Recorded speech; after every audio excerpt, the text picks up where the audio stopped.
Just like the rest of us, Girlie wears many hats: activist, feminist, educator, organizer.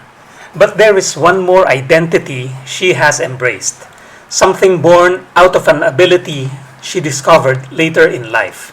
It comes in many names: spiritual healer, midwife of the soul, spirit guide, something like the Babaylan, the Pinoy shaman.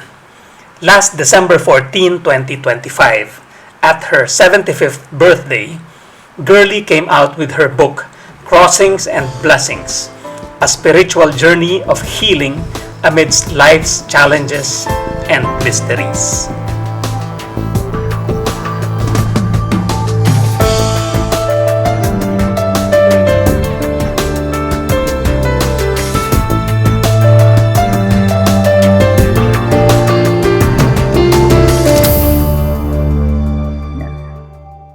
Okay. Magandang hapon.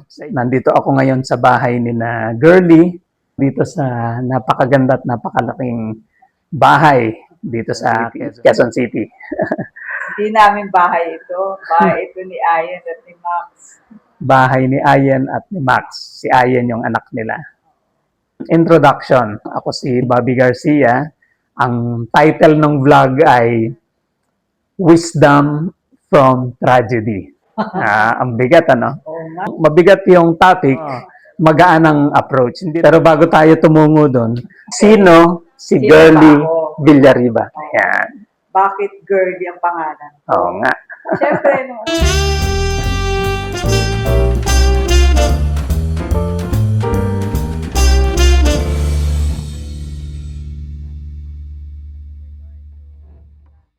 May lolo rin ako na Simpuriano, kaya lang nasabi ng nanay ko, ang pangit naman kung magiging pangalan mo ay Simpuriana. Tapos ang nanay at tatay ko parehong naulila. Mga naging guerrilla ba yung lolo at lola mo? Oo, at saka ang tatay ko.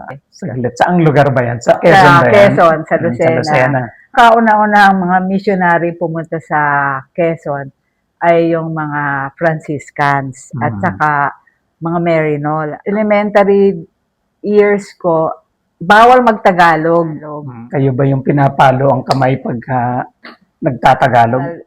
Kami sa Marinol, pero yung ibang kapatid ko sa Chinese school, mas mabigat ang pagpapalo ng mga Chinese kaysa sa mga American nuns.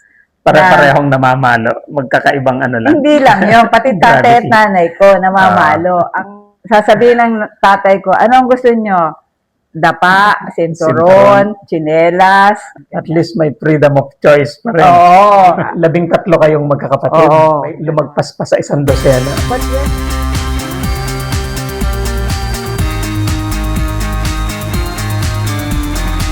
Siyempre, nahuli sila.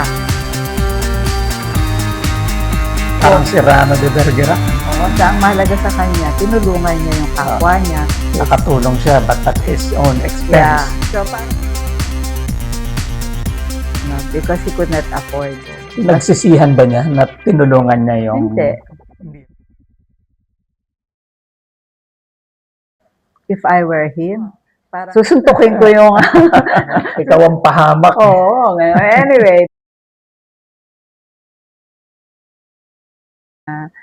Doon ko nakita yung mga katulad ni na Miriam Defensor, ni na Franklin Drilon, ni na Wenceslao Binson, yung mga naging sikat. Teacher ko nga si Nuswari. In fact, sa political science. Si Norm Nuswari, ha? Sa isang discussion, tawa ako ng tawa, sabi sa akin, Miss, why are you laughing? Sir, your fly is open. Hindi ako napasama nun sa KM nun, saka SDK, saka iba't ibang activist circle sa UP. Hindi pa panahon. Kasi parang nag-recruit sa akin, yung kapatid ko. Minsan, yun nga, dinala niya sa bahay ay isang pari na very progressive, Father Ed de la Torre. Siyempre, wala namang spark agad nun, ano?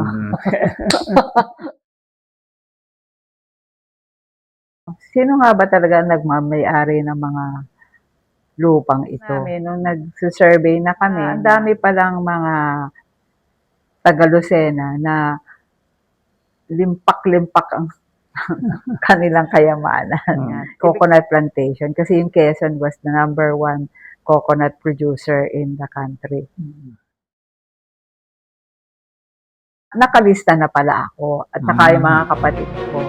Widespread network of intelligence.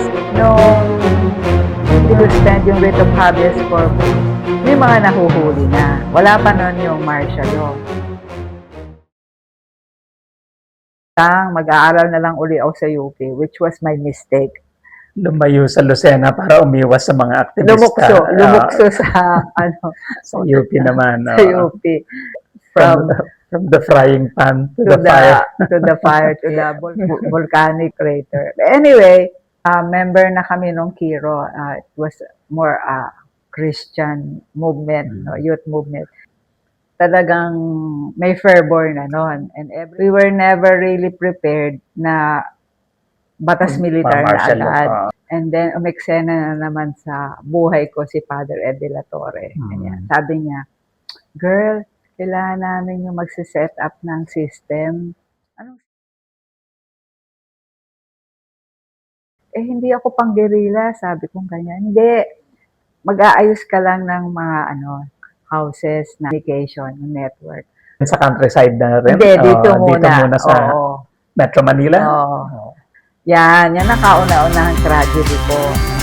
Sinet up ko na yung mga houses, kung every bat, nare-raid yung mga bahay na yun talaga, parang ang sama ng pakiramdam ko na bawat isang bahay na pinaprepare mo, pag ginamit na nila, mare-raid. Oo, ganyan po. Hindi ko naman alam na yung mga kadil ko, may mga buntot na sila. Ang tansya ko, mga old hook fighters, or commander, ganyan. Mga dati silang miyembro ng HMB, mga hukbong mapagpalaya ng bayan. Si Commander Pusa. Hindi naman yan na assignment ko Assignment ko nga yung ayusin yung mga bahay ninyo. Hindi yung magkalas ng 45. Oo, sabi ko.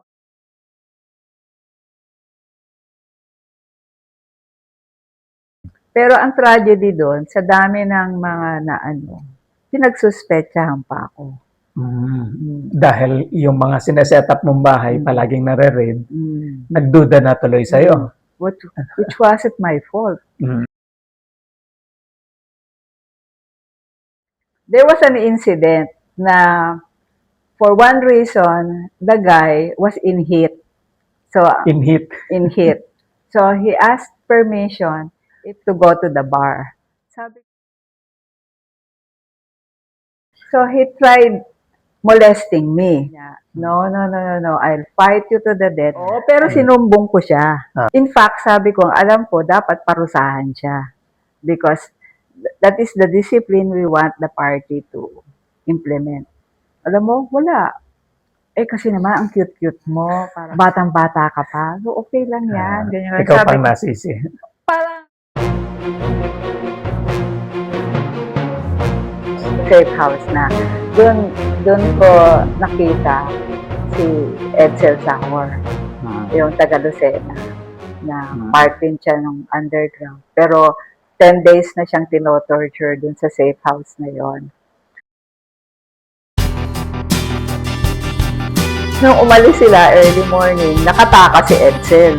Kasi kaming dalawa na lang na andun Tapos, hindi naman sinabi ni Edsel na tataka siya. Basta na-figure out niya na wala na yung mga tao dun sa bahay na yun. Nakahanap siya ng bintana. Tapos later, nung makita ko siya, sabi nga niya, sa Santa Mesa yun, yung bahay niya. So siyempre, pagbalik ng mga torturers, wala silang nahanap, walang dokumento, wala lahat. Galit na galit sila sa akin. Akala ko, papatayin na nila ako. Tapos pagbalik nila, wala na rin si Edsel. Oo, lalo na.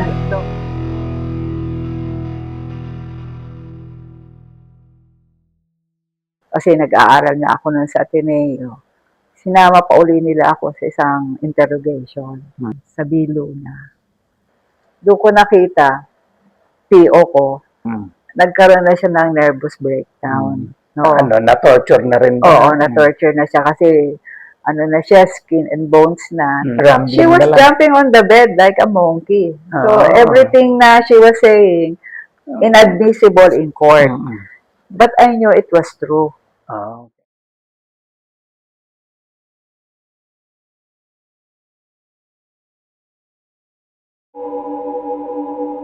Father Bulataw. And gusto niyang i-train ako sa paranormal kasi parang May potential sa supernatural. supernatural. Anyway.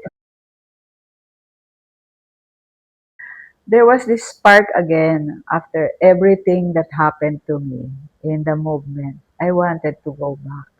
That was 1975, and the country was still under martial law.